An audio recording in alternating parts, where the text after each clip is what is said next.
Mana Aryosalı kat faaliyeti ama Çinli maykla ama Çinli saatler emse başlap gittiler. Yaxşı sizler köpsek men sana tortkaş basmay sen javustam.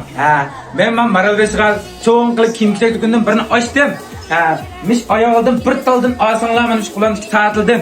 Bir taldan haksız gün kılım bu saat çıktalım emez. Göster düşman saatini. Mana onundan başkamış dükkan kilep kiyim kiyeceklerden elep küçük koyup yetip kap kalsa yine bir talda saat soğat kılma bu kiyim kiyecekler nait azam onda kıymet demez mana ma iştal demez şunda şu işe masalanlar bu iştalın mı fakat 50 koy ma maykıl mı 50 koy işte muhakkak kiyim kiyecek kesen bu kadar deyilgallamış benim dükkanım kesanlar buldu ben dükkanın onu bir köz koy dükkanın o ne Maral Vestik'e ma örüp adet tutuşunun ki ma ak egzit gelmiş ergo diyemiş dükkan su Bunun ki ama Aryosa yakınlap kep kaldı demiş. Aryosa demiş. Mehmet'imge bir aksara kim kiyecek hep versen buluttu. Deydi kalla. Davamlık min olduklarım kesanlar buldu En ahırda demiş Maral Veys demiş tamıga yakşırak okşaydıgan. Bir aşkalılap kas pinlanacak.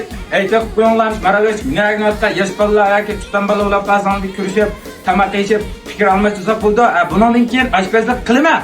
Bu dükkanı benim ağinem açtı. Memnunmuş.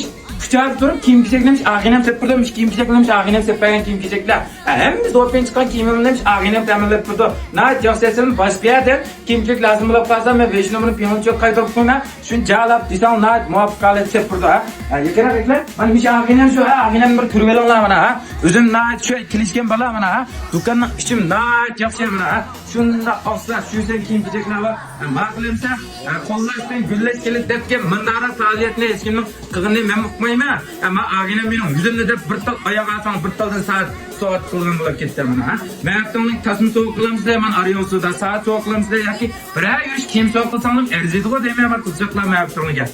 Bakılamsa çok olmuş pimlin çöge çıraylı güllerini yürüyüp enksem kelsanlarmış faaliyet katışanlar işte. Bakılamsa hemen onu görüşmek.